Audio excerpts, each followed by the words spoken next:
Working Drummer. Now kick it.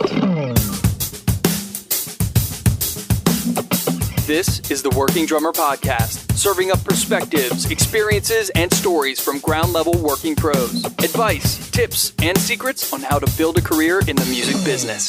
Hey everybody, this is Matthew Krause, and you are listening to the podcast Working Drummer. Today my guest is Dave Harrison. In 1996, Dave joined the Edwin McCain Band, and for the next 10 years recorded 6 albums and co-produced 2 of them. Dave has also performed with Maia Sharp, Olivia Newton John, Hootie and the Blowfish, John Hiatt, Carolyn Dawn Johnson, Rachel Proctor, Cyndie Thomsyn, and many others. Dave currently lives in Nashville, where he stays busy as a freelance drummer and percussionist in the studio and live. As always, you can go to workingdrummer.net. You can find us on Facebook, Twitter, Instagram. You can find us on iTunes, where you can subscribe to the podcast. You can leave a rating and a review for the podcast. That helps us grow. Word of mouth is always helpful. So like I say every time, let's get to it. Here is Dave Harrison. I was on the road with a guy who worked a lot. You know, Edwin he's a road dog. He still is to this day. Now, he mostly works in the acoustic trio now because it's easier for him. He makes more money and it's easier to manage. But it was a huge job. And when the twins were born, I was just like, I've got to get off the road. I have to get off the road. So I came back, I quit the band, came back to Nashville, hung out my studio shingle. I had a few hits and a few misses. But I was like, oh man, a mortgage, insurance, children. Yeah. The whole thing was stacking up financially. Like, I don't think that my studio career is going to support this. And I've got to find something. I don't want to sell cars. I want to find something that I can put my heart into. Yeah. And I had almost accidentally gotten into education because my wife is a first grade elementary school teacher. Yeah. And in fact, right down here at Paragon Mills is where I kind of got my start. So okay. I was subbing. Whenever I wasn't touring, I was just subbing because it was something to do other than play golf. Yeah. And, which I don't know what kind of trade-off that is. But it's really interesting. I got to be really good friends with Pat McDonald because I was subbing at Paragon Mills because he was picking up Lily every day. She went to school there. And while he was sitting in the traffic line, we got into these great conversations. And I obviously had met him several times before. Yeah. I don't know if there's a drummer in Nashville that hasn't opened for Charlie Daniels at some point. No, I have too. And then you go and you play your gig and then you go watch The Man. Yeah. You're like, whoa, that dude can play. Yeah. He's not messing around. So, but yeah, I just, I got more and more interested in it. And then I got interested in the fact that as a country, we incarcerate more people than any country ever has in the history of time. Right. And that the education system had been slowly turning into a pipeline for that incarceration. And it's not okay. It's not okay. Right. And I found that this is something that I can do. Yeah. And I decided it was something I was going to do. So I didn't have a degree for it or anything. I just went back to school, got my degree, and it was a total reset for me. Really? Yeah. Wow. I went to Trevecca University and got my master's in education. All right. And so were you still playing at you had your... I wasn't touring, but I was playing around town, yeah. Definitely. And what did you get your degree in? It's elementary education K through 6. Okay. Yeah. So you said you were subbing, and for some reason I was thinking that you were still doing. But so has it become a full-time? Thing? Yeah. I'm a teacher of record is what they call it. I work for the state of Tennessee as a teacher of record. I teach 4th grade, and I teach reading, math, science, and social studies. Wow. Everyone thinks I teach music, and I don't really know anything about music, so I wouldn't begin to try to teach it.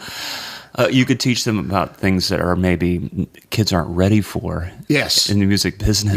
Yes, absolutely. I could do that for sure. Things I'm not ready for. Well, the thing I'm wondering is what was your educational background before? It's really interesting because I have my degree from West Virginia University. It was applied music degree in percussion there. And did you study with Bob Bricklin? Bob Breithaupt, I'm sorry. Yes, I did. At Capital University. Yeah, we went up and visited with them. Did you call him Bongo Bob?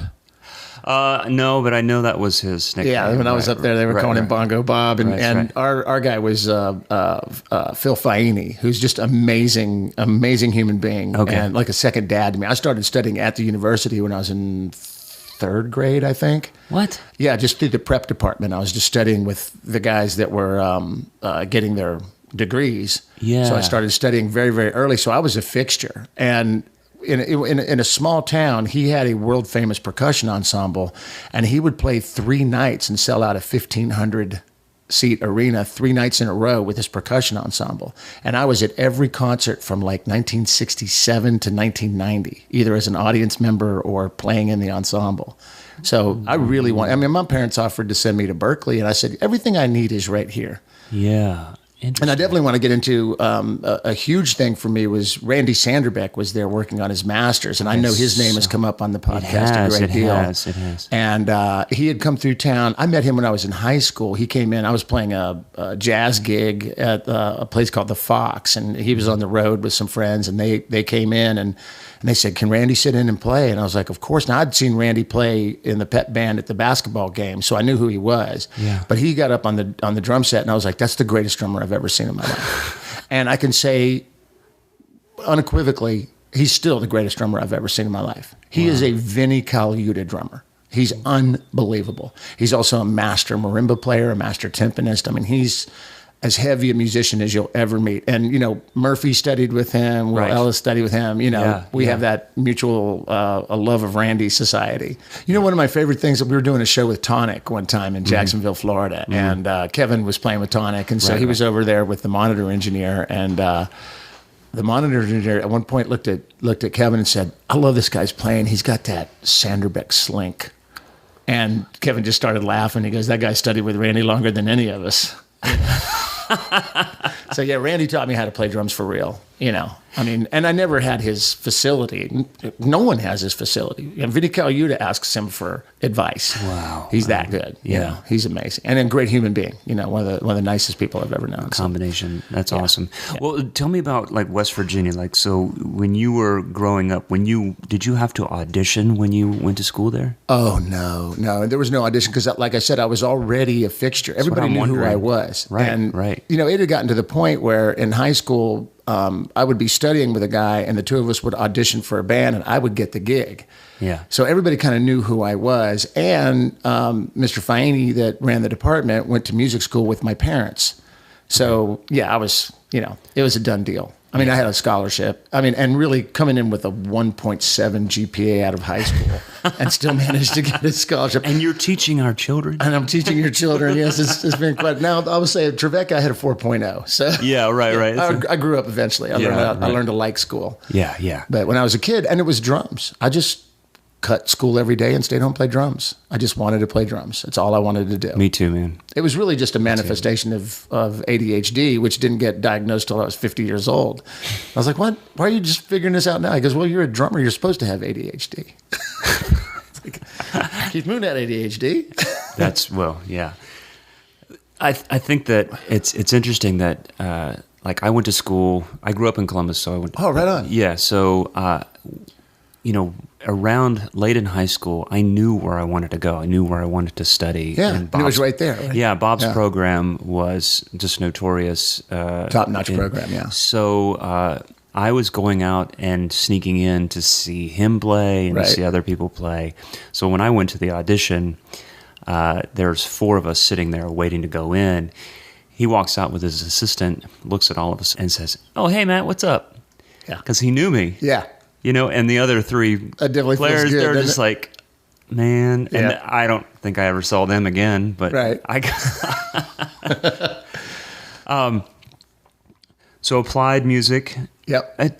Tell me about this Percussion 90. Is that the... That was the name. Well, it was Percussion. Believe it or not, it was Percussion 60 when I first saw it, because I first went to my first show in 67. This is the ensemble. That's the ensemble. And then Percussion 70, Percussion 80, Percussion 90. Wow. So they just changed the decade. Now, I don't know if they're still doing that because Mr. Faini retired 20 years ago. So I don't know what they have going on now. Yeah. But at the time, I mean, it was a big deal. I mean, get into that percussion ensemble was difficult. And you had to play all the instruments, and you had to play them well, and it was highly competitive, and it was great. I mean, the musicianship was unbelievable. Okay. Randy was just one of many people that played at an extremely high level. So, and for me, it was just a dream come true. By the end, I was bringing in my own PA system and miking everything and recording it, and I was like, almost like running the show by the end. I just loved it so much. Yeah. Did you carry that on? I mean, because I'm assuming that you did, mallets and hand percussion, just all that different I stuff. dropped it the day I moved to Nashville, all of it. I just dropped all of it. I hated timpani, with a passion. I don't know why. I just hated the instrument. I didn't like playing it. And after I got my level, you have to get a certain level on each instrument. Right, so once I got my timpani level, I literally had a sale in the hallway and sold all of my timpani mallets. And then a few months later, I moved to Nashville, and I was in town a couple of weeks, and a guy that I knew before actually asked me to come down and record. And what do they wheel out? A timpani. And I'm sitting there playing it with marimba mallets because I'd sold all my timpani mallets. So, and I didn't pursue the keyboard thing, and I don't. I play drums. And I felt weird about it for a long time. Like I should play the piano or I should play the guitar. And it's like, if I don't want to, I don't have to. Yeah. And, Tony Williams said he was being interviewed one time and a woman said, do you play any other instruments beside the drums? And he says, what, I don't play drums well enough to just play drums? Do you ask trumpet players the same question? Do you ask keyboard players the same question? I play drums. That's crazy. I do it fairly well. I've never thought about that. Yeah. So, I mean, and I can read a numbers chart, but I don't know what it means. I don't know what notes are in the minor six leading to the whatever. I know when I see an unusual chord coming up in a numbers chart, I might lay a symbol in there, or I might, acknowledge the fact that the harmonic movement is going to a new place. Right. But I'll leave it to the keyboard players and the bass players and those guys to know what that really means. Yeah. I'm just going to try to set a bed where they can do their job and do it comfortably. Right. I just love that. I just want to just reiterate. I love that Tony Williams response. Oh, yeah. And he had another favorite one, too. He said, asking a drummer not to play loud is like asking a bass player not to play low. I love that. Because, I mean, you were talking about a guy who brings a 24-inch kick drum with 2 racks and 3 floors and beats the crap out of them on a piano trio with acoustic piano, upright bass, and Tony. Yeah. And kills. Yeah. Absolutely kills it, Yeah. But, Tony's on his own. He's over here, and obviously sparked from that, you get your Steve Gadd, your Terry Bozzio, your Vinny Colaiuta. But at the time when he was 17 years old and he was playing drums like no one else ever had before, and you're going, okay, where did he get that? Like I don't hear Philly Joe in his playing. I don't hear it. It's obviously there. I know that he went back and studied, but he quickly found his own path. And like Miles said, he could fall down the stairs, and that's a rhythm. That's a thing. Wow. And he seemed like he evolved over time as well. Oh, yeah. Yeah. Most definitely. Because you listen to him later and you're just like, well, this is just a completely different person. Yeah. And I'm such a fan, man. I'm such a fan. I mean, it's just so amazing. I loved, my son and I were listening to Pat's, and he was talking about, sitting behind Tony's kit and just sounds like shit, dude. This is terrible. But when Tony plays it, it sounds amazing. Yeah. And then Tony's up there playing brushes with a black dot. Clear. I was like, what are you doing? Why are you even bothering with that? It's so funny. Wow. I wanted to ask you about the session that you did yesterday. I saw a post and I just had to write this down. You played percussion and not. So can you tell me about that session? I was working on Johnny P's new record, and I did his first record, which was great. Sterling Campbell played drums on that record, and I played percussion, and we tracked it live. Like working at Godfrey's place was like working at the Snake Pit. It was, in fact, the first song on that record, Johnny was standing in front of the drum set holding a microphone, and that's the vocal track. Wow. Like the commitment to doing it old school is why it sounds so incredibly old school. So they decided to do some more tracks, and they just got it in their head that they really want James Gadsden to play drums. And Gadsden. And so he was supposed to come and do it in February, and I was going to be kind of like, I was going to track with him if he was comfortable with it, but I was also going to supply him with a lot of drums and kind of babysit him and tech for him and make sure he had everything he needed. And he got sick. He just turned 77. So, when a 77-man says, I'm in the hospital with an asthma attack, he's not coming to track, So they ended up going out to Los Angeles and doing the tracks and then bringing him back. So yesterday I played a lot of congas and shakers and tambourines and little jingly janglies, I call them. Yeah. So it was, it was really one of the things that got me really thinking about what it means to be a good percussionist. As I was doing a kind of a modified tumbao on the congas, and you had to and my was always sound rushed against James, and I knew it was right. but it didn't sound right. So, you know, you want to be right or do you want to feel right? Those are the two things you have to look at and you go, now I got to feel right. And so I was like, I've got to, every time I did the dun dun, you know, part of the conga pattern, it was rushed. It sounded rushed against James. Yeah. And so I listened to it and I was like, man, I've got to just relax this whole feel. And I actually started by trying to think about swinging it just a little bit, just to give it that little bit later kind of feel and lock into what James was doing.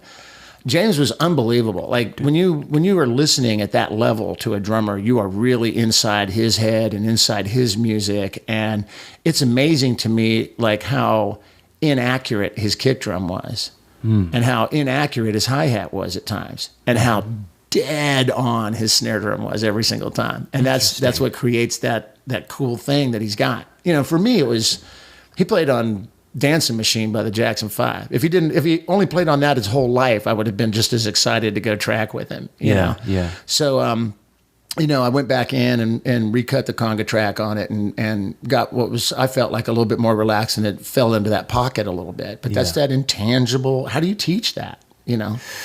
Right. Well, and people talk about, you know, drum machines. Well, it's just, you can't just recreate the human feel. And we throw that around a lot and it's never really quite defined. It's just, it's talked about and it's just a very kind of out there, ethereal concept. Yeah. And you just have to experience it. You have to listen to it. And I've heard those situations before where I know a buddy of mine did some percussion behind Kenny Aronoff. And he was really surprised at that particular session, how things moved and everything like that. And he was being a little critical of it. He's like, this guy, I mean, I was really surprised. And I'm thinking in my mind, yeah, but I don't know, man. I think the proof is in the work. I mean, Kenny works. You know, people like what he does. You know? Yeah. Somebody told me about Jeff Porcaro one time that they put him up on a grid and it was just all over the place. And of course it is. That's why it sounds so good. That's why it's so human. You really want to put Richie Hayward on a grid? Yeah. What he does is magical. It's not math. It's magic. One of the things that I was really glad of is that I learned how to record on 2-inch tape. Yes, I learned how to do that. And me too. I feel bad for people that didn't have that experience. Like you really got to get a take. Yes. And if you screw something up, you got to live with it. So when your friends are listening to it, you know when to cough. You know, I don't want them to catch that backbeat. You know, and you just had to, you know, and believe me, I've left things on tracks. I just, oh God, you know, I can't believe that lasted.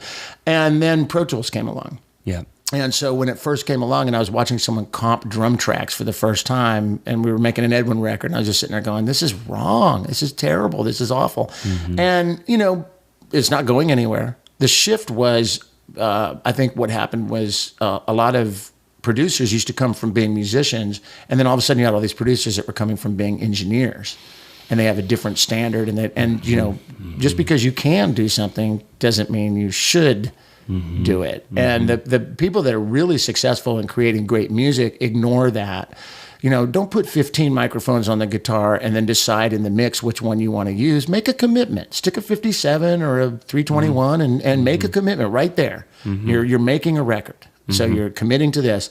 The guy that goes by the name Bosco Man that produces Sharon, the Dap Kings, Sharon Wright and the Dap Kings. Okay. And he did the Amy Winehouse record. Oh, cool. And someone was like, how'd you get that kick drum sound? He said, I put a $25 mic on the floor 2 feet in front of the kick drum. That's what I did. You know, when I record horns, they stand around a 57. And when I'm mixing, if the trombone's too loud, the trombone's too loud. You got to live with it. That's it. Yeah. And you really want to dissect all those great Motown records and, quantize that beautiful tambourine work? No, it's perfect. Yeah. So, I mean, that just happened. It's just something that happened. Well, and one of the things we were talking about before we started recording was we were talking about our kids and what they're listening to. Yeah. And the music that we inevitably introduce them to. Yeah. And you mentioned something. You said kids just don't have music these days. And the ones that are becoming musicians are rejecting it roundly. And like you said, they're wearing a Pink Floyd T-shirt. They're listening to Zeppelin. They're listening to... My kid is all over the map. You know, when he was really young, he asked me a bunch of questions about the Isley Brothers. Yeah. And I was just like, I'm just so proud that you're that into the Isley Brothers, you know. But he listened to what I listened to. Right. You know, so it was Rufus. I'm an R&B nut. You know, Average White Band's my favorite band of all time. Yeah. Robbie Mcintosh, I think, was the greatest drummer that ever lived. Wow. I really do. You listen to that track on Person to Person, and you try to reconcile that with, this is a 22-year-old Scottish kid. Oh, I know. Lays that track down with the authority I've never heard on a track in my entire life. It's brutal. Mm-hmm. It is so amazing. And, you know, it's just sad. He left me with 8 songs, but everything I've ever done is connected to those 8 songs in some way or another. Mm-hmm. I just always wanted to be Robbie Mcintosh. Mm-hmm. You know, of course, I wanted to live longer. Poor guy. I think he died at 25 or something like that. You know, growing up, I was going to move to Los Angeles. I was going to be the next John Robinson. That was my. Mm-hmm. I didn't realize. I'm only beginning to realize how great a drummer John Robinson is. It's the deepest pocket I've ever heard in my life. But I was going to go to L.A. That was my thing, and I spent 10 years working on my undergraduate because road opportunities would come up, and I would take them. You know, and then one year I decided to move to Manchester, New Hampshire, and then drive into Boston and study with Gary Chafee. And so I took some time to do that and then came back to school. And eventually I got to the point where I was like, you know, if I hadn't taken any core at all, so I wasn't on a graduation track. I want to play with the jazz ensemble and the percussion ensemble, the wind ensemble. That's what I cared about. Uh-huh. And then as I got a little bit older, I was like, you know, I like oceanography. I like psychology. I like being a student for the first time in my life. I was like, I really like this. This is good. And I ended up graduating. And I went out to L.A. and not to live, but to just check it out. And I got there, and it's crazy town. And this is in the late 80s, you know, and it's just, people there are insane. I mean, I'm from a small town in West Virginia, so I get out there, and I was like, I can't live here. This is Mars. There's no way I can live here. And I've been to New York a bunch of times, and I knew I couldn't live there because the pace is just too fast. Mm-hmm. And I was like, what am I going to do? And I was sitting home one day, and we had Cinemax, and the show came on, Sessions with Chet Atkins. And it was live at Langford Auditorium. Yeah. Larrie Londin was playing drums. Oh, I love Larrie Londin so much. David Hungate was on bass. Wow. Michael McDonald was playing keyboard. It was Mark Knopfler. It was, you know, it was unbelievable. It was amazing. And I sat there and I watched that and I was like, I got to go to Nashville. If this is what's going on in Nashville, that's where I need to be. So I came down and visited. I had a friend of mine that I played in a band with in West Virginia, went to college with, that had been here already for about 5 years. And I came down to visit him and stayed with him and his wife. And we went to people's houses, and they had a house, and we had a barbecue. Right. And you're like, what do you do? And I said, well, we're trying to get the band going. You know, I do odd jobs and stuff. I said, you're living in a house, and we're having a barbecue. Nobody in L.A. is doing this. Nobody in New York is doing this. Mm-hmm. There's a musical middle class here. And I said, this is where I'm going. So I moved here in 1990, in October of 90. Got my diploma in the mail.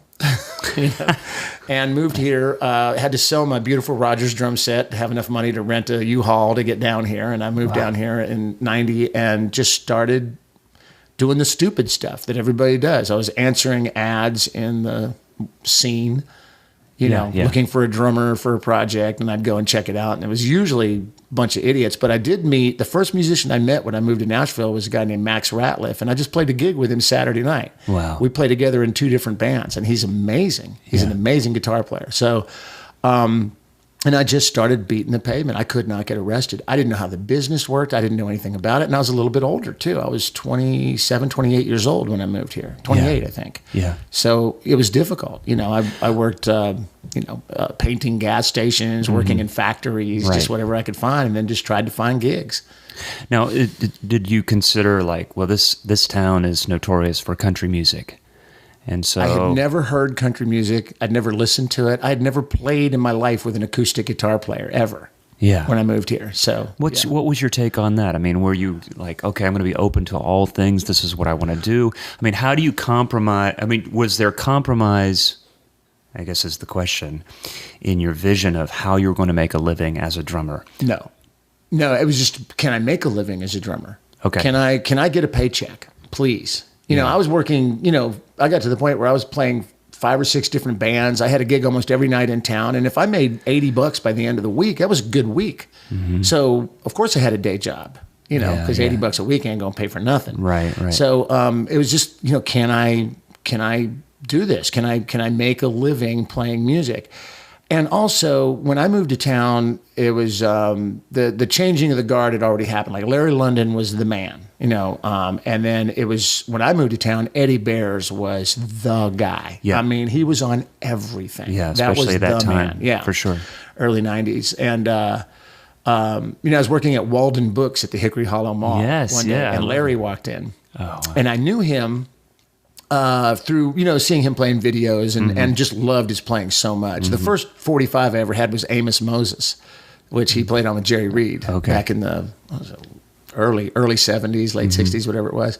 So I was looking at him because he didn't really look like Larry. He didn't have the pompadour and he wasn't wearing a Hawaiian shirt, and I was like, is that Larrie Londin walking in here? And then I saw the DW touring jacket. So I went over and I talked to him, and I had performed with percussion, percussion 90, it would have been percussion 80 at that time with Randy and all those guys. We had performed at PASIC in Knoxville. So I got into a conversation about it. Larry remembered exactly which drummer I was out of 6 on a line. He knew exactly which one I was, what color drums I played. He made a remark about my cymbals being up super high. Like he remembered seeing me play. And he was the nicest human being I've ever met in my life. And he invited me to a session. So I got to go watch him work in the studio. Wonderful. I walked in, and Hungate was the bass player. I think it might have been Matt Rawlings. I can't remember who all it was. It was at the Little Pig. But, he said, do you have a card? And at the time, I had a card. I don't have a card. I was stupid. I didn't know that at the time. So I gave him my card, and he called me. I didn't think, he's never going to do that. He's not going to follow through. Why would he? Yeah. And he called me up and said, be at the Little Pig at 9 o'clock, and I'll be there. And he was in there warming up, and it was like watching a monster. It was like watching a monster play the drums. He was inhuman is what he was. And he introduced me to everybody. He goes, this is Dave. He's the new guy in town. Told the engineer, set him up the exact same mix you're giving me, and I want him to sit outside the drum room and hear everything that I'm doing. And it was like, 4 years of college packed into 3 hours. Right. I couldn't believe it. And I couldn't believe how kind he was. Yeah. I tried to take that, when... whatever. I got a gig, and so I ended up with fans or whatever, people that wanted to talk to me about my drumming. I get it. And I tried to remember that always. Take the time, be kind, pay it forward. Larry taught me well. And I will say this.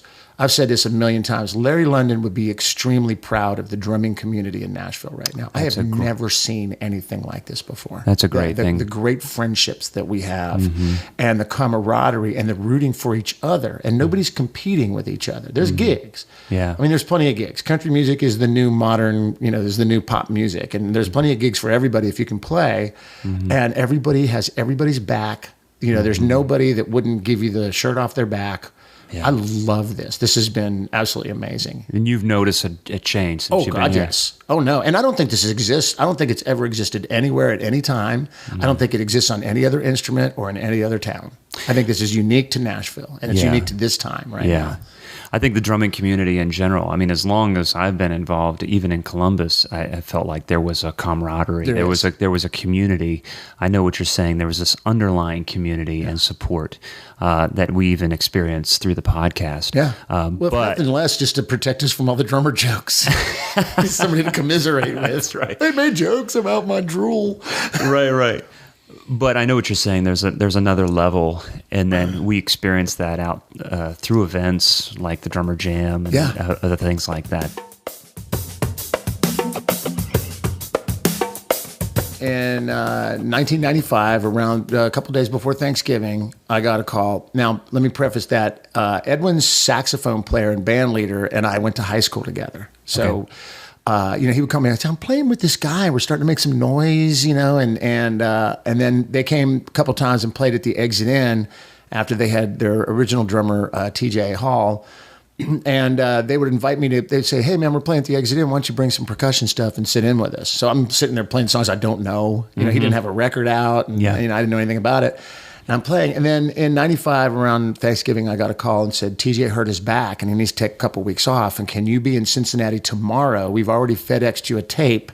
Can you be in there tomorrow? You're going to leave your car parked at the airport in Cincinnati, jump on the tour bus, and we're going to fly you back to Cincinnati. Yeah. And so I said yes. So Edwin was playing a 3-hour show back then. What were you doing during that time? I was working for an actuarials firm as an office clerk, just the most boring, awful job you could possibly have. And I was doing a lot of custom sessions, stuff off the card stuff, and a lot of a fair amount of demos, but very few on the card things. I really wasn't much of a. I didn't get into that 6 songs in 3 hours stuff. I don't like it. I didn't like it then. I don't like it now. So I never really got into it.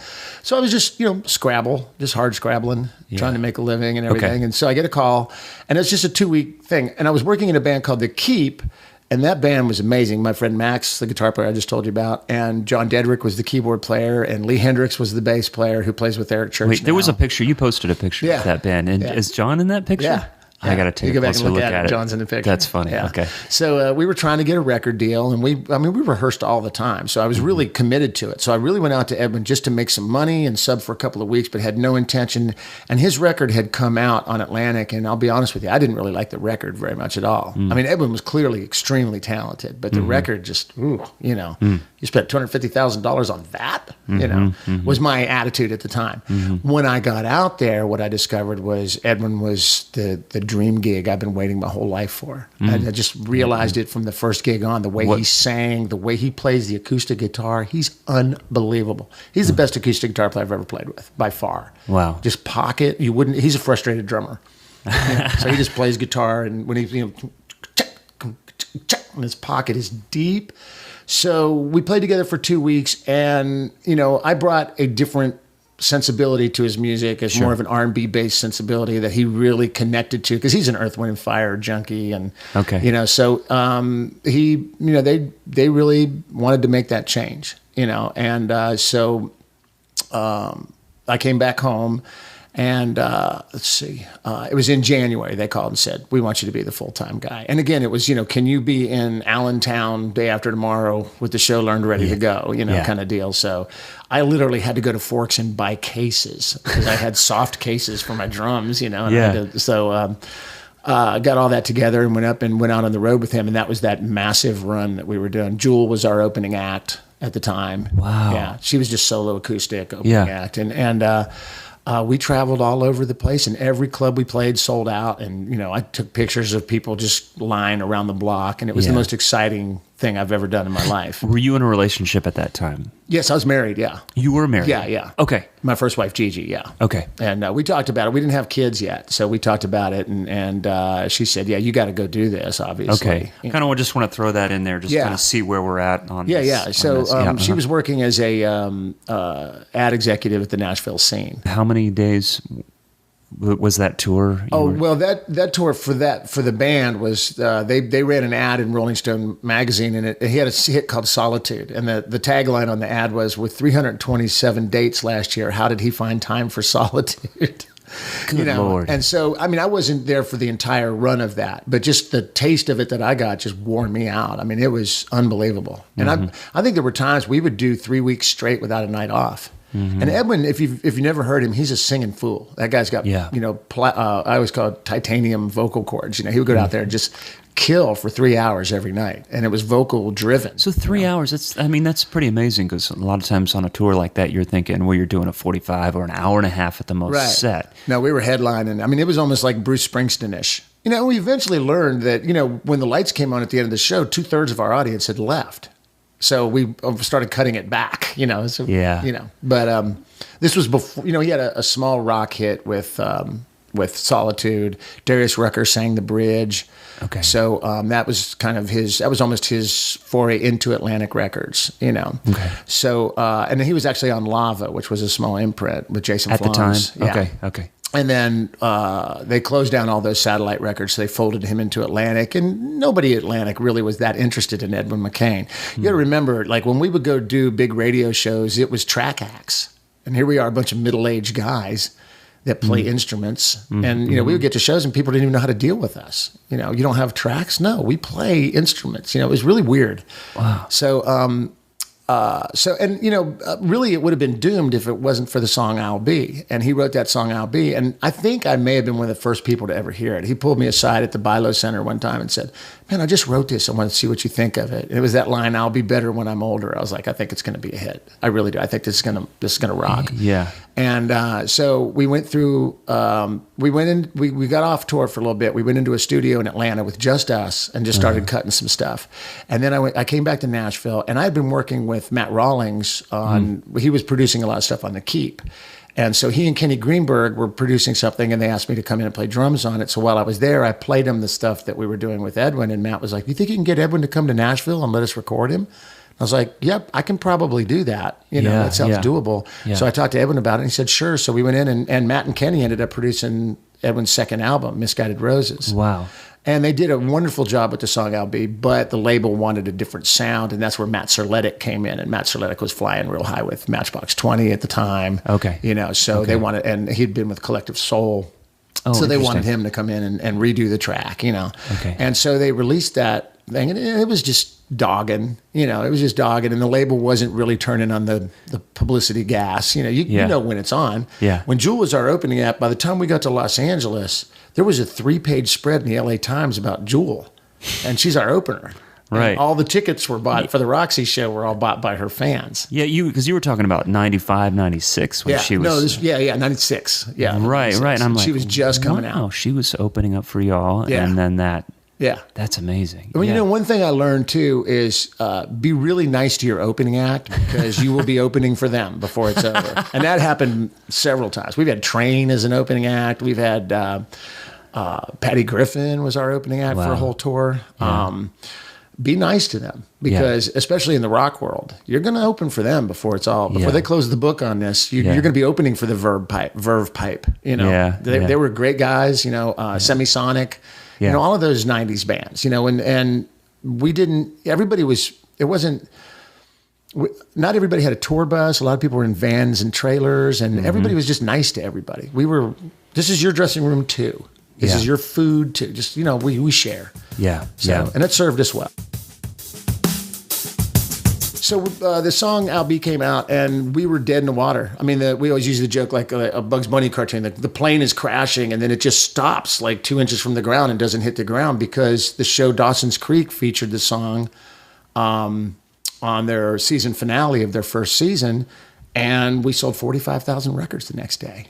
Wow. And Atlantic was like, what is this? People were reacting to the song. So then they turned on the gas, and they kept it on. It was a slow build, but I think it stayed in the top 40 for over a year. Yeah. It was we did a video, that was silly.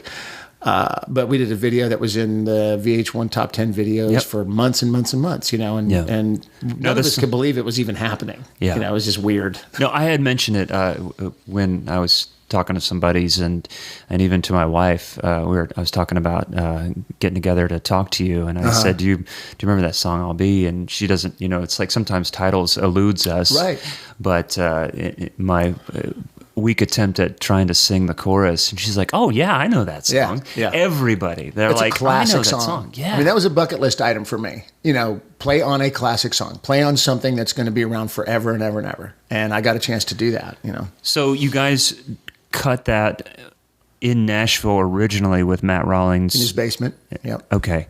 Matt Rawlings is an incredible keyboard player. He's unbelievable. Here in Nashville, for people that don't know. And it started very young. Yes. But the version that we hear is a different producer? Yes. Matt Serletic did that one in Atlanta. We went to Atlanta. I think Triclops is where we cut that. Okay. And you knew Matt Rawlings when you were recording. Yeah, I was playing with that band, The Keep, and then one day we did a show at Douglas Corner, and he just walked up to me and said, hey man, let's hang out. Yeah. And then the next thing I knew, he was talking about producing the band, and so the very first session with The Keep, I walked in, and it was Michael Rhodes on bass, Matt Rawlings on piano, Ray Herndon on guitar. I mean, you couldn't put a needle in my ass with a jackhammer that day. I was just like, wow. One of these things is not like so. And I held my ground, and I was very cognizant of the fact that maybe one of the reasons that I was there was because it's a lot more hassle to get another drummer to come in, and maybe that's why Chad Cromwell wasn't there, or one of their buddies, or maybe I was holding my own. Maybe it was going to be okay. I learned so much from Matt. He taught me the greatest thing he taught me. He said, "Dude, if you're doing another take, do something different, because there's a reason you're doing another take. So don't play it the same way twice. Just do something different. So he got me out of the idea of coming up with a fill that goes into the second chorus. Just play. And Ferroni actually helped me with this too. In an article I read, he said, when you go to do a fill, don't think about the fill, think about the time. And then whatever fill you play is going to be magical. It's going to work. And that's why Ferroni, he's perfectly happy to do that because it's in time in a certain way that makes it magic. So that was a great training ground for me. And I got to meet and work with Tom Rohde. We brought Tom in to do the percussion stuff. What a sweet guy. Bless his heart. Bless his heart. They're one of the most fantastic human beings alive. The session that you did with the new producer, or working with the new producer that for recutting, right? Was it just that song, or was it the whole record? They flew us in, like we were on the road, and they brought us in just to cut that one song. The label wanted that song recut. So it's really interesting. The first 40,000 records that were sold has Matt Rawlings' production version of it. And then every other record pressed after that has Matt Serletik's. What was that experience like? Was there a different approach? Or what? It was a night and day approach. It was a night and day approach. And typically, one of the things, he came to me and he said, what fill are you playing going into the second verse? And I was like, I'm trying really hard not to know. And he's like, no, I really want you to come up with a fill and I want you to execute that fill. And, he'd been working with rock bands that maybe weren't necessarily studio savvy or that kind of thing. So, it was very, very different. And then there was a lot of quantizing and a lot of, that kind of stuff. And it was big business. It was, I feel like I may have been one of the last guys to come through and make $500,000 records. We had budgets that were, $500,000-$600,000, What year was this? This was 97, 98, 99, around then. Okay. 98, I think, was when I'll Be was a hit. So we probably cut it in 97. And then we did the Messenger record, and that was the big record. That was the one that was following up with the big hit. And we rented out Tree Studios in Atlanta for 3 months. We hired Bob Clear Mountain to mix the record before we even started making it, which that's a hefty price tag. Hired Matt Serletik. He brought in Noel Golden, one of my favorite record producers in the world. We met him on that record. He was amazing. And of course, in typical fashion, Edwin shows up with 2 songs. He's got 2 songs. We're like, dude, we're here. Yeah. Edwin writes songs faster than anybody I've ever seen in my life. He's like, give me a minute. And he goes into a room and comes back and bam. Wow. But I think it's all circulating in his head. And he just doesn't, he doesn't write the term paper until the night before it's due. Sure, He's just that guy. So, uses that time to pressure him, the creativity. So that album was very, very different because it was a much more lavish production. We did the Misguided Roses record in Matt's basement. And that was a very intimate, kind of deal. And then Matt Rollins? Yeah. Okay. And then we go to Matt Serletik, and he's got the big studio, and he brings in his refrigerator cabinets full of gear that he has of his own, and he brings in techs. Tony Adams was my drum tech on that record. You know Tony? I don't. He does a lot of tech where I'm not really, I see him on Facebook, and I know he's on the road, but I'm not sure if he's playing or teching. He's a good player. He's a great player. Yeah. But, Tony came in, took every single piece of hardware off every drum I owned, and sat at a piano with a mallet and hit the shell with a piano and found the fundamental note of, it was science. Is it better? I don't know. I just usually tune a drum till it sounds good. Right. I try to keep it simple. But, it was just the way it worked. We always joked about, like, if anybody would have walked into one of our sessions, they would have sworn that the band was the techs and that the techs was the band. We're just guys, we're just, we're journeyman musicians. Did you enjoy that type of work? There was a luxury of saying, okay, you know what, today, our goal for today is to get a drum track on Promise of You. We're going to build a loop.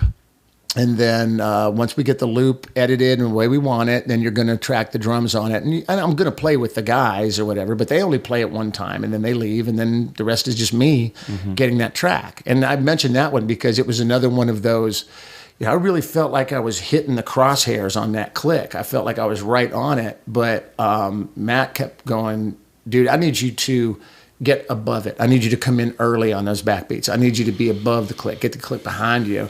And we finally got to a place where I felt like I had a really good take on it. And of course, then they dumby and fix the little things or whatever, because that's what they do. Sure. And then you go back and listen to it, and it's such a relaxed track. And that's the great thing of having a great set of ears in the control room. Somebody that really, hears those kind of things. Yeah. And, Matt Sharp was incredible. Yeah. He was playing at a molecular level. I'd never seen anybody drag a waveform out and, all the things that people take for granted today. This was brand new. Well, we weren't even cutting to 2-inch. We were cutting directly to Pro Tools. 20 bits had just come out. Wow. So this was the beginning of all of that, and it took a little getting used to, but we had great sounds. And then here's the irony, Noel Golden's mixes, because now you're in Pro Tools. So as you're tracking, he's constantly mixing. He's mixing the record the whole way making it. And we have these great mixes that we're totally in love with. And then we ship everything off to Bob Clearmountain, the greatest mixer of all time. And you get the record back and you're like, liked it better. It was weird. I mean, the first thing he did was go in and replace all these drum sounds. I had killer drum sounds. I was using a Nashville Slingerland kit that Craig Wright has now, but I was using that kit, and we had everything you wanted. The rooms mic'd were Coles ribbons. The room was phenomenal. We had killer sounds. Yeah. Clearmountain's got a product to sell. So before he even gets serious about mixing, he's replacing and, Wow. So it was just, it's the biz. Right. And again, you have to let go. Yeah, you got to let go. And in the end, the first single came out. It was Could Not Ask for More. We had 117 pop ads the first week. It was a hit. Yeah. So what am I going to do? Complain? We didn't make money off that song because Edwin didn't write it. But we made money in that a lot more people came out to see our shows. And, we built up. So, it was successful. Yeah. We did the Messenger record, and then the next record we did was called Far From Over, and that one was an absolute reaction to the super big style of making records. We wanted to do something different, so we held up in Willie Nelson's studio down at Predinalis. Awesome. Went down there for a couple of months, and we hired Greg Archilla to produce and engineer, but we also listed every band member individually as a producer on the record. I was going to say, you have a co-producing credit. Yeah. Was that part of that? Absolutely. Okay. Absolutely. And again, remember, we're talking about a guy who writes a song and then brings it in, and then we're tracking it. The song is literally 30 minutes old, and we're doing a track on it. So arranging all of those things. And when you're a drum set player, that's what you're really doing. You're arranging the song. Your drum part is the arrangement of the song. Right. So it was my, that first couple of weeks of tracking, that was my time. And I felt like I was really defining the arrangements. And I was like, hey, you know what? Why don't we put a break here and then bring that second chorus back in on a cold hit? And, those kind of things that you think of from the drum set, that becomes the arrangement of the album. And I know it's Edwin McCain, but were you guys was there a band thing going on? It was structured as a band.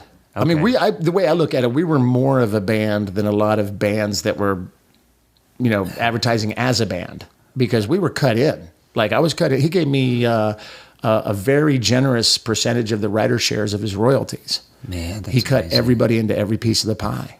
And the pie wasn't huge. I didn't get rich off it by any stretch of the imagination. But his generosity was absolutely unheard of. People thought he was insane. But, we lost our record deal after Far From Over came over. They had decided to shelve us before we even finished the record. They never really were that into him. And there wasn't a second hit off of Messenger because they didn't get behind it, And they were just going to shelve us, and so they just dropped us 2 days before Christmas. We get dropped from Atlantic. I was like, good. And then we ended up making 3 more records, so it was okay. We kept making records, and he kept the band together throughout that whole time time period. Did touring slow down? Or no? If anything, it sped up because we had to work harder because we weren't on the radio. So, yes. And it was a genius. He also did something that was I'd never heard of anybody doing before. We were at a point where we couldn't hit the Southeast anymore because we just hit them too many times. So we had to lay off, let the ground go fallow, whatever the the term is. Sure. And but everybody needed to make some money, so he called Atlantic and said, "Yeah, I really need to get with my guys and write." Oh, that's not true. Everyone writes by himself mostly, or writes with Maia or Pete. So. But what he did was we all went down to New Orleans and we rented a mansion down in the Garden District, and we just spent a month and a half just hanging out in New Orleans. And we didn't rehearse. We didn't write. We didn't do anything. We set up gear, but we didn't do anything. It was amazing. And so I just played golf every day and find new places to eat and was making some money. So while we were down there, somebody put us on a bill on a show that they were doing, and the bill was the most amazing bill. It was a local band, then Edwin, then the Sub Dudes. I don't know if you're familiar with them. Yeah. Just greatest band ever. And then Cheap Trick, and then Los Lobos. I was like, this is the most genius bill of all time. Wow. So we're sitting there playing. We did our set, and at the time, I had a conga rig, and I was doing a rumba clave on a cowbell on the left foot, and playing congas, like a tumbao with my left hand and a cascara with my right hand. And I can't improvise over that like El Negro, but I worked it out. So I'm playing this kind of thing. Well, Victor Bassetti was playing drums with Los Lobos, and he came up to me and he goes, "Dude, I really dig what you're doing with the Latin thing." I was like, "Oh, thanks, man. I'm the biggest Los Lobos fan you'll ever meet. I've paid to see you guys 1,000 times." He goes, "You want to sit in with the band tonight?" I was like, "Are you kidding me? I would love to." So, second song, he waves me up. They got a big percussion. I didn't play kit, but they had a big percussion rig back there. So I'm sitting there playing percussion, just having the time. I know all the songs, Yeah. My favorite part of the evening was we were doing Masi Mas. Oh, and, off Colossal Head? Yeah. Is it Colossal Head or is it?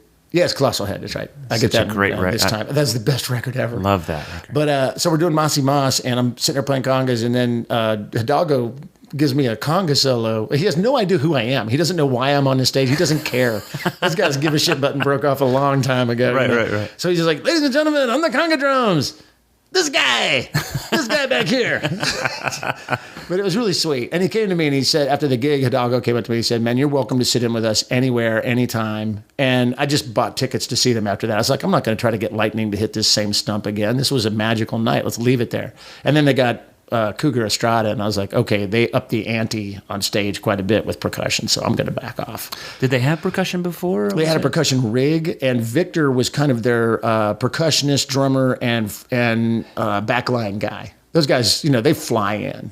They don't. They rent gear, and so Victor organizes. That's why he was there early enough to see our show. The band hadn't even got there yet. Okay. So, like I said, nobody in the band knew why I was back there playing percussion. They didn't know who I was, and nobody cared. They were fine with it. That's awesome. It was an amazing night. It was one of the best nights I ever had. I think the one time I saw them, they didn't. I don't remember seeing a percussionist, so I don't know if maybe that changed. Yeah, maybe it might have changed. The experience that they had. Yeah. Like, let's get a guy in here because this was awesome. And you mentioned Colossal Head, and Colossal Head taught me a great lesson. There's no such thing as bad drum sounds. There's just bad drummers. Because you listen to that first, it's Pete Thomas, who's the most underrated, unspoke of drummer who can play like Jeff Beccaro or Keith Moon, depending on what the thing needs.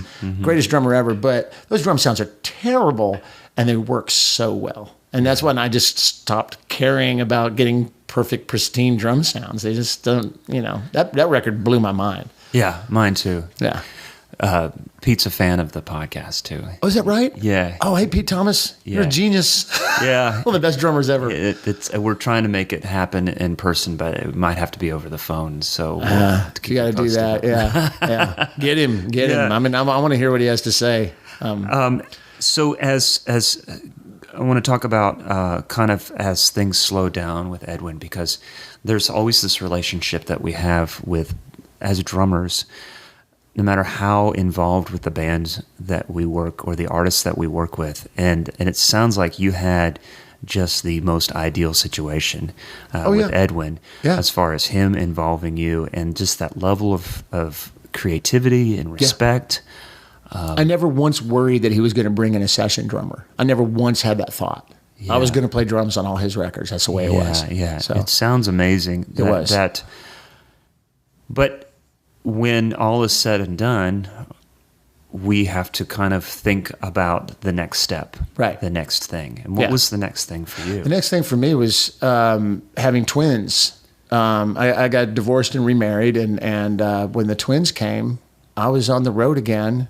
And they were very premature. They were supposed to come at the end of February, and they came on Christmas Eve instead. Holy cow! And we had a standing date at the House of Blues in Orlando the day after Christmas. I don't know, 6 years in a row or something like that. And that was our money run. The day after Christmas through New Year's was when we went out and made money. And I couldn't go. I had 2 kids in the NICU that were 3 pounds each. And this just fell on me. So, of course, who do you call? You call Nick Buda. So I called Nick, and I was like, dude, man. And I had used Nick to sub for me in October. My parents had their 50th. This was in 2004. October 2004, my parents had their 50th wedding anniversary. So I called Nick, and Edwin had a show, and my sisters and I were planning a big party for my parents. And I said, Edwin, I can't do the show. I'm going to send a sub. And so I called Nick, and when I went back, I said to Edwin, how was it? And he goes, that guy came looking for work, man. It's like, yeah, he does that. He's good. He's real good. Yeah. So I had to call, I called Nick, and fortunately he was in Columbia, South Carolina, very close to Greenville. And he said, yeah, I can do it. So that was a huge relief for me, And, I just want to say Nick Buda is my one friend that came to the NICU and went through the scrubbing. I mean, it's 20 minutes of the most intense scrubbing, like silkwood scrubbing, and gowned up and everything, and came in and actually saw my babies when they were in the hospital. So that's amazing. I love Nick Buda so much. Yeah. As a drummer, as a human being. Yeah. So, so when I finally did go back out on tour, I was just being drawn home. I was in that bad spot where when I wasn't on the road, I was pining for the road. And when I was on the road, I was pining for home. And I know that you felt that, and that's a tough spot to be in because you're never where you want to be, depending on which direction you look. But it really became more of a pining to get home. I just got to get home. I got to raise these kids. And my son, Nicholas, the first 5 years of his life, I was gone a lot. And it's difficult to raise a kid from 700 miles away. And so I just had to make a decision. And I was just like, things are slowing down a little bit with Edwin. The money's getting lower, and it's time to go, Now, my relationship with Edwin McCain is fantastic. In fact, I just played on 3 songs on a record he's working on now. That's awesome. They still call me to sub whenever they need someone to sub for Tez. They still call me, and I come out and do it. And, they're still my best friends. Yeah. So that's really good. Yeah. And when was the decision to go back to school? When did that happen? Or was it really close after your twins were born? I hung out for about a year and a half before I decided to go back to school, 2 years, just picking up whatever sessions I could pick up. But, the session thing had slowed down quite a bit, and I was gone. I wasn't a Nashville guy, so it was almost like starting over from scratch. Yeah. And I had a few, fortuitous things. Nick recommended me to Nathan Chapman for a session, and I did a couple of demo sessions with him. And then the Taylor Swift thing, they wanted to put drums on her song Teardrops on My Guitar, and Nick was in South Africa. It was like 2 days after Christmas, and Nathan called me and asked me if I wanted to do it, and I said, sure. I didn't even know who she was. Yeah. I was that out of touch, Well, but, I don't think anybody did. She hadn't had a giant hit yet. That was her first really big monster hit. So I played drums on it, and, thank you, Nick, and thank you, Nathan, for that opportunity. But I mean, it was just little by little. The other big catalyst was I got a call from Peter Frampton's management, and they asked me if I wanted to audition. And I said, yeah, since about 76, I've been wanting to play with Peter. So what do we need to do? And man, I never worked so hard for an audition in my life. Now I am 0 for 26 on an audition. The only gig I ever got hired on was Faith Hill on an audition, and I got fired the next day. So I'm 0 for 26 on auditions. I just don't audition well. That's a common sentiment, man. Yeah. Trust Edwin's me. Never, please. You're Edwin's in good company. Person ever. He trusts his bandmates. Is this the guy you want? When we made a change in the bass player position, he called me up. Who do you want? I said, I want Lee Hendricks, of course. Yeah. And so he hired Lee Hendricks. Right. So, and that's the better way to do it. Anyway, so the Frampton thing. So, a lot of drummers went and tried out. And my first audition with Frampton was 2.5 hours long. I mean, I sat in a room with him playing for 2.5 hours. Wow. And I had put in unbelievable amounts of time in learning that show. And I knew Audley Freed was playing the gig. So I called Audley a couple of times, and I was like, hey, man. What year was this? I'm sorry. This was, this is going to be tough now. Is this maybe 2006? Okay, I was going to say like 6, 7 years ago? It was 2007. Yeah. And so, they sent me a copy of a live show. I loaded it into Pro Tools. I mic'd up my kit, and I practiced that show 3 hours a day for a month. And I knew every nuance of what was going on. And I would call Audley and say, man, baby, I love your way. It seems like the tempo lags, considerably, like 4 or 5 beats a minute every time it gets to the chorus. But Sean Fictor's way too good a drummer for that to be an accident.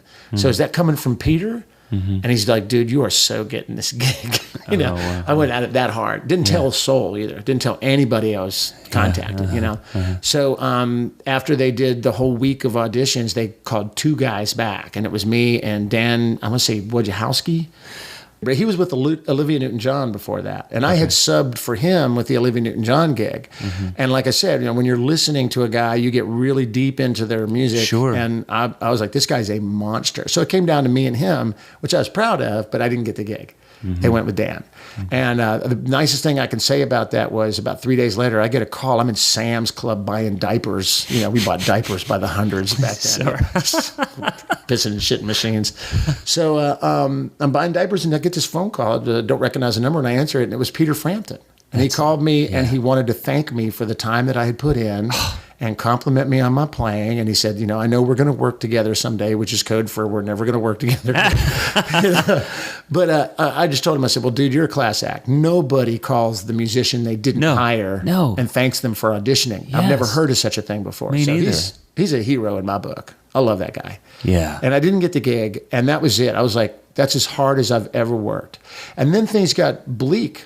And I started trying to cash in on some of the goodwill. I'd worked with some people that were big Edwin fans, and they, complimentary. I grew up going to shows and listening, and I would hear about a gig opening up, and I would hit the phone and make calls, try to get in, and nobody was calling me back. Nobody was, there was nothing to cash in on. And I was like, you know what? This isn't going to work. I'm not going to live my life like this. And at the same time, there were also other influences. We talked about that earlier, like the school to prison pipeline. I was starting to go like, I think I can help. I think I can get in there and help be part of the solution instead of just knowing that this huge problem exists. So I remember I talked to Lee Hendricks and I said, yeah, I'm going back to school. I'm going to be a teacher. He said, of course you are. You've always been a teacher. Oh, that's awesome. It was a nice thing to hear. So that was kind of the loss of the Frampton thing was kind of like what that got me. I was like, that's the best I could do. It came down to me and another awesome drummer, and I didn't get it, and I'm tired of this. It wasn't. Believe me, going back to school did not give me any rest. No. Getting a job as a teacher and has having not twins. given me any rest. Yeah. But how did that feel when you made that decision? Was it a tough decision? Did it take a while to sink in, or was it just a weight lifted? It was a little of both, and it still is a little of both. What I missed out on is Nashville music is now the music. There's no Aerosmith, well, maybe, but there's no bands that are on the radio that are touring that are rock and roll. Everything is country now. Those are what's playing the stadiums. So my friends are posting pictures on Facebook playing in front of 100,000 people, and I missed out on all of that. And I like to think I could have gotten one of those kind of gigs, but I don't know. I was driven to this other thing. So I was really running towards something, not thinking about what I was running away from. And I had gone as far as I could go with subbing. I was starting to design my own lesson plans. I need to become a teacher of record. I need to get a license, and I need to do this. So everything was just pushing towards that, trying to get that job. It wasn't about the money, clearly. Clearly, this job is not about the money. And the weirdest thing about it is when you're in the music business, you always think, well, my ship could come in. Anything could happen. Yeah. I know what it's like to have someone give me a check for $10,000 out of the blue. I know what that feels like. That's never happening again. We're done with all that. It's I can look on a website and tell you what I'm going to be making in 15 years. Wow. It's a done deal, but it's not a lot of money, but it's good work. And the state, it's decent government work. They take care of, my oldest son has chronic asthma, so he's in the hospital a lot. I have to look at those things. Those are important things to me. Right. The really difficult part is continuing to be a drummer, continuing to play. And there are a lot of nights where, I got to get up at 5:30 in the morning and get ready to go to work and do a really hard job. And I was at the family wash at 1 a.m. the night before. Playing a gig for almost no money, But I wanted to keep my skill level up. Yeah. And I still get calls. Edwin still calls with weird gigs or fun gigs or whatever gigs, and other people will call and session work. I don't get a lot of it. I never did get a lot of it. Yeah. It's not like, I used to have a 10, a 2, and a 6. My joke was I got a 10, a 2, and a 6. My 10 is this week. My 2 is 2 weeks from now. And my 6 is sometime next month, Yeah, right. But I was never that guy. So it wasn't like I was, running away from something that I knew. But I love to play the drums. I love to hit things. I love to make music. I love it more than anything in the world, and I'm just going to keep on doing it. So I play in several bands around town. I just did a gig with Nanette Bohannon. That gig is fun. We do 4 Mother's Finest songs. We do 4 Rufus songs. I mean, come on. Yeah. That's my junior high, dream gig. Yeah. So, and I work with Eric Hamilton a lot, who's an amazing singer-songwriter that I just adore as a human being. And the guys in those bands are my family. We've been playing together for over 20 years. Do you feel like you can be a little bit more picky about who you want to work with? I mean, to me, it sounds like you've always chosen, or you've always worked with people you've wanted to work with. I've been lucky. I've been lucky to work with people that I wanted to work with. I took everything. And that's still, the struggle is I don't fiscally have to take everything, but I'm still struggling with musically, do I have to take everything? Do I feel obligated to take every single gig that comes down the pike? And that's always been my policy. Play every single gig and let the accountants sort it out. Couple Augusts ago, I got a call from Craig with Edwin's band and said, we need you to come to Aspen and play congas for half an hour at a show. And I was like, okay. So I got on a plane Saturday morning, flew to Aspen. They had a conga, they had like congas there, and I played, playing I'll Be on congas is stupid, but that was the gig, right? So I played, literally it was half an hour. We were ignored by a bunch of really rich people. Yeah. And then they put me on a plane and flew me home. And the next day I got a check for $1,000. And I was like, $1,000 for half an hour of playing congas. I was probably the highest paid congero in the world for that half an hour. Think about how much you get paid. Hidalgo doesn't make $1,000 a half an hour. Did you hit the drums 1,000 times? No. I guarantee I made more than $1 a hit. So, that gig was one that paid too much. There've been a lot of gigs that paid too little. Right. I don't care. Yeah. I'm trying to get back to that original feeling. The first song I ever played with other guys. Say that again, because I don't think I was recording, and you said this. Yeah. I want to get back to what it felt like the first time I did it. That was the best time I ever had in my whole life. It wasn't the Tonight Show. It wasn't looking at 25,000 people. It was playing in Bob Kessler's basement, and the first song we played was "Can't Get Enough of Your Love" by Bad Company, and that's the best feeling I've ever had in my entire life. And everything has been a desire to get that feeling again. I'm just going for it, and I hit and I miss, but I mean, I am totally dedicated to how much fun this is. I didn't play drums because I thought I could make money at it. I didn't play drums because I wanted to have a career. I haven't even had a career. I've had a collection of experiences. I don't consider it a career. There's no arc. It's just, I just play drums, and I do it because I can't think of anything cooler to do.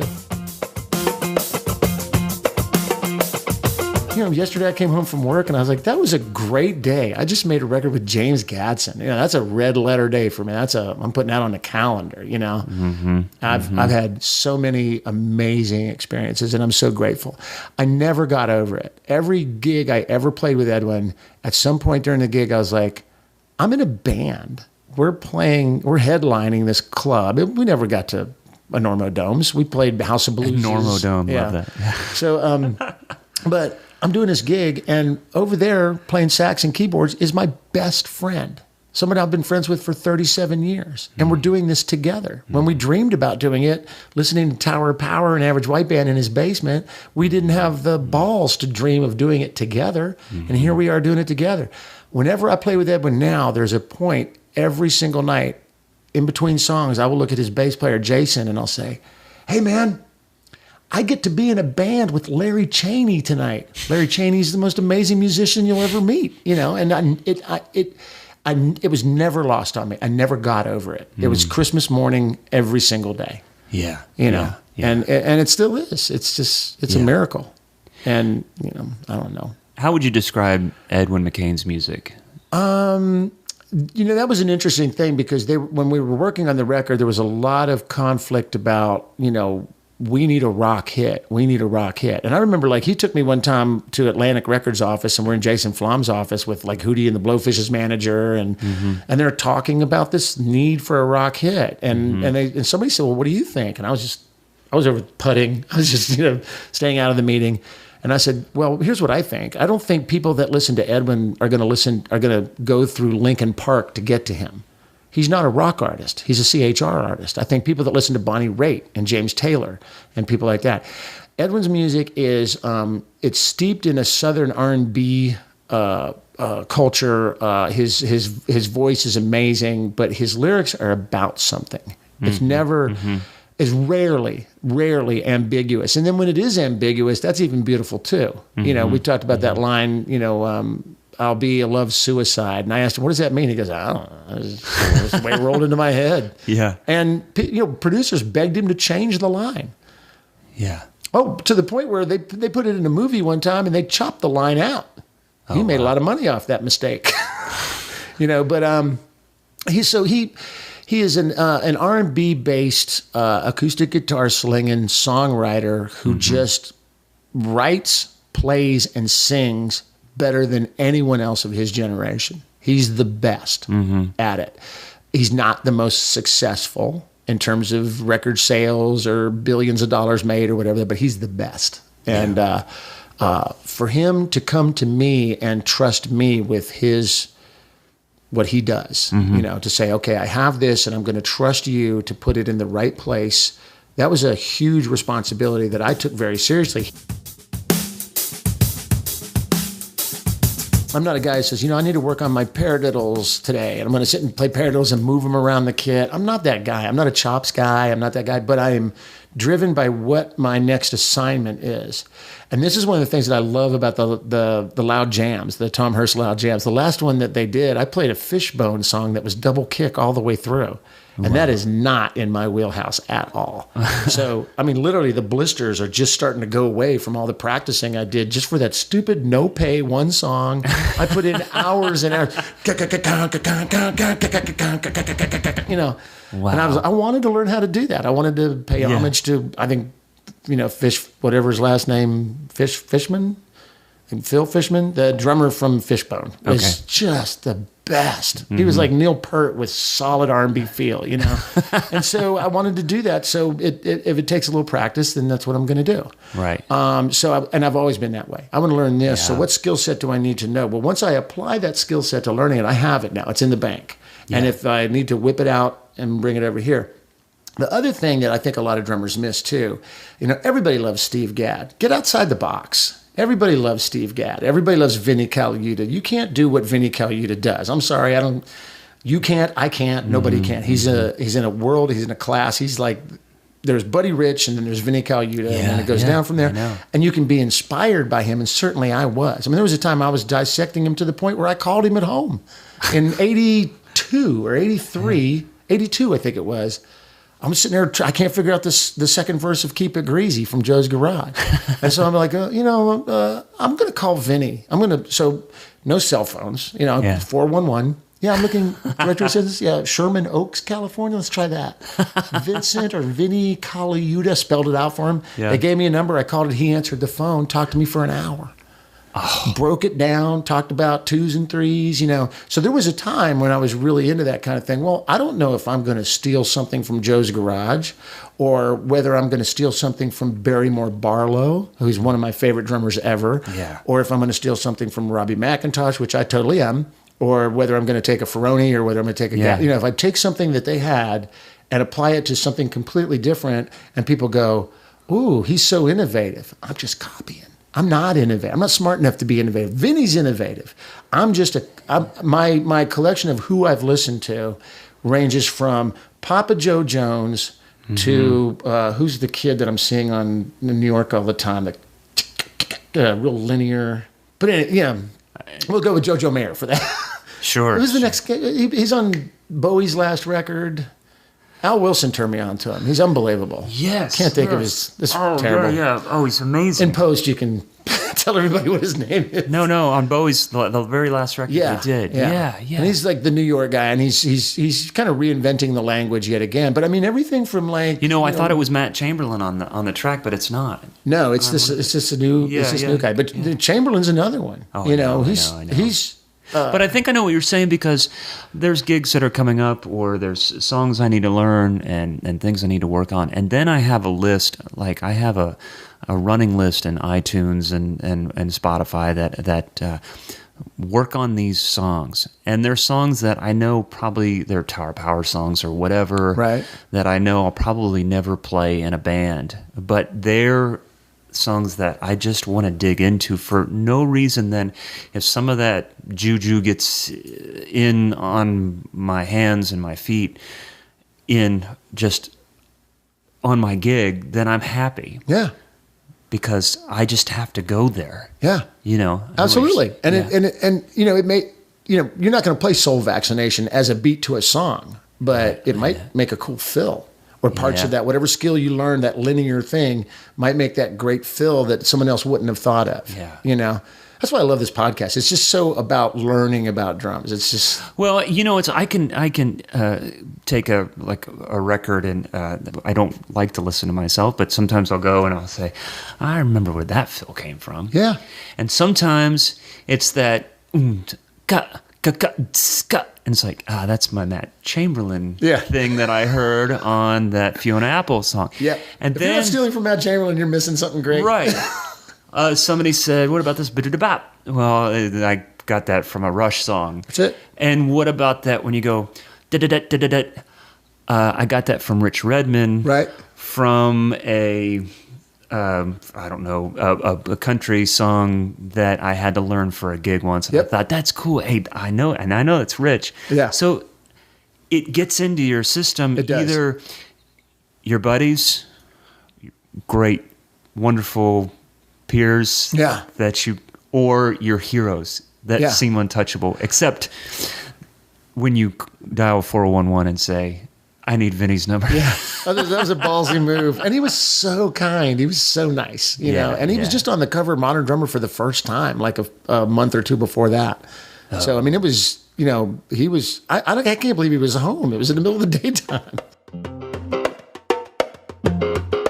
We need to quit using it as wallpaper and start using it as the fabric of a society. That's what they do in Africa. It's what they do in Brazil. Thank you. I mean, and that's the deep end of the pool. I mean, if the deepest end of the pool is tabla, and clearly it is, the South American stuff has got. Well, and I think that American culture and the mix of it has a lot to offer. Yeah.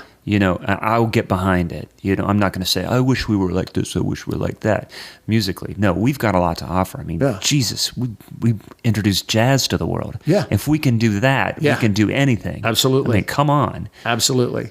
We need to expose people, that's it. Yeah. One last thing I want to ask about. Sure. Golf.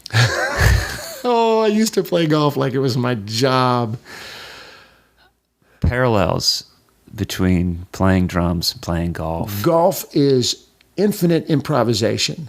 It is no two shots are ever the same. Mm-hmm. So that's a huge parallel for me. The way the ball's laying, the way, how is your swing today? We've all had a day on the golf course. Like Eric Hamilton said to me one day, he goes, I think we can get your ball retriever re-gripped when we make the turn. Like you're just having the shittiest day imaginable playing golf. Well, we've all had this playing drums. I had one in front of Kevin Murphy, Nick Buda, Al Wilson one time.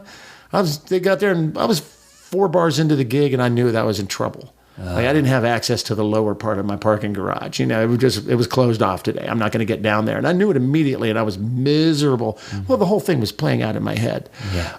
Golf will punish you for a great shot, But the other parallels about it, one of the reasons I took to it so much is I realized, especially when I started playing with Craig Wright and Lee Hendricks, and the three of us we've probably played 100 rounds of golf together.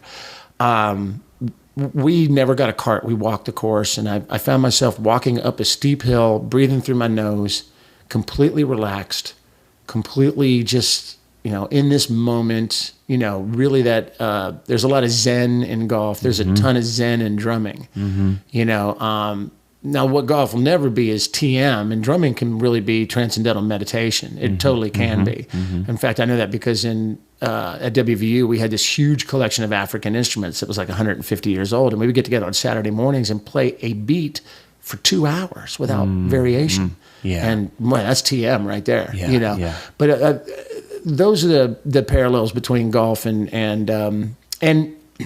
the other parallel for me personally was I was never great off the tee. I never hit a long ball in my life. The longest drive I ever hit in my life was probably 225 when I really just accidentally nutted one, But the closer I got to the green, the better I got. And once I was on the green, I'll get you there in 2 putts. I don't care where I am. I'll get you there in 2 usually. I could putt. And that's my drumming thing. I've never been fast.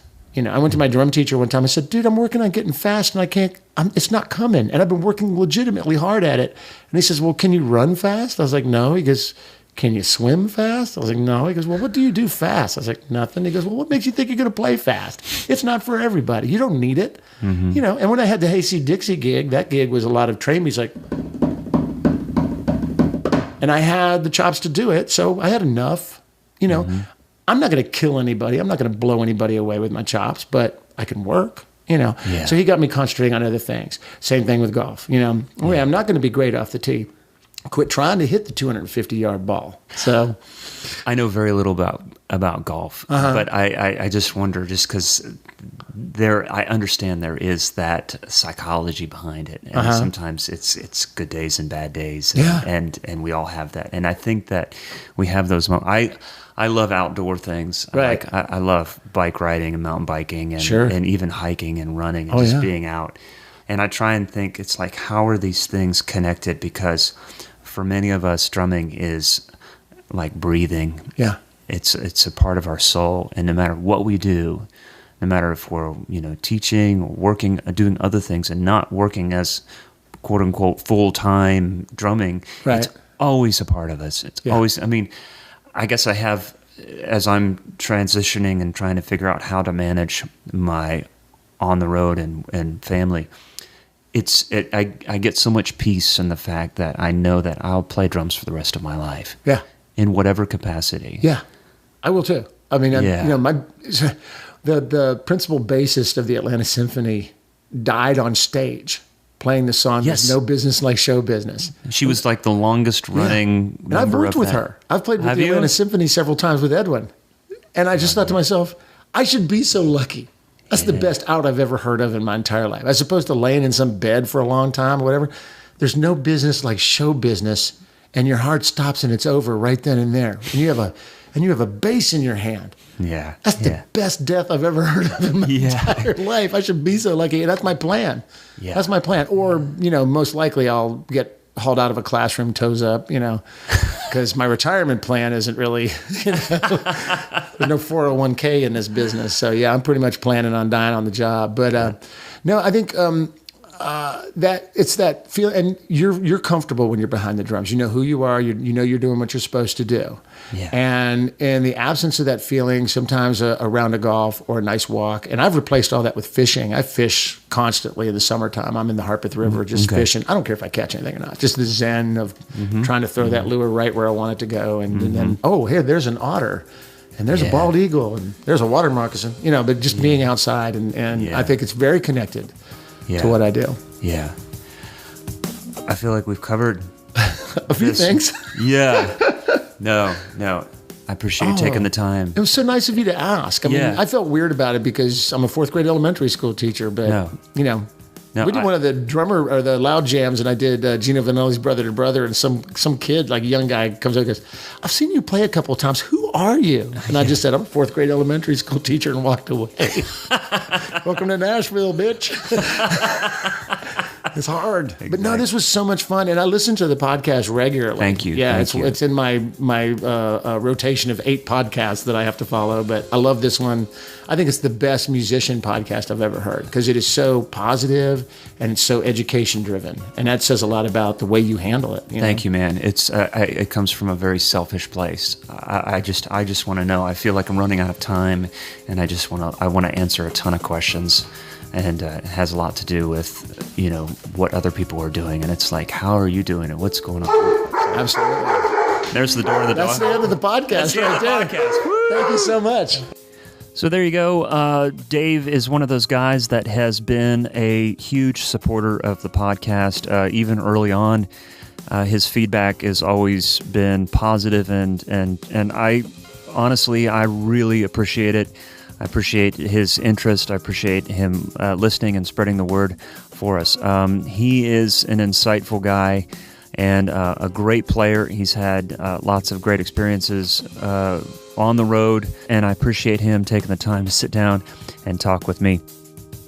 As always, my thanks to Michael Jackson for his technical support. Stay tuned next week for Zach Albetta's interview. And thanks for everyone listening. Again, if you hashtag Working Drummer, we will find it and share it on all our social media outlets. It's been fun. It's been successful. Please keep doing that, and we'll share your videos and pictures and all those good things. So again, thanks for listening. I appreciate it, and I hope to see you around. Bye-bye.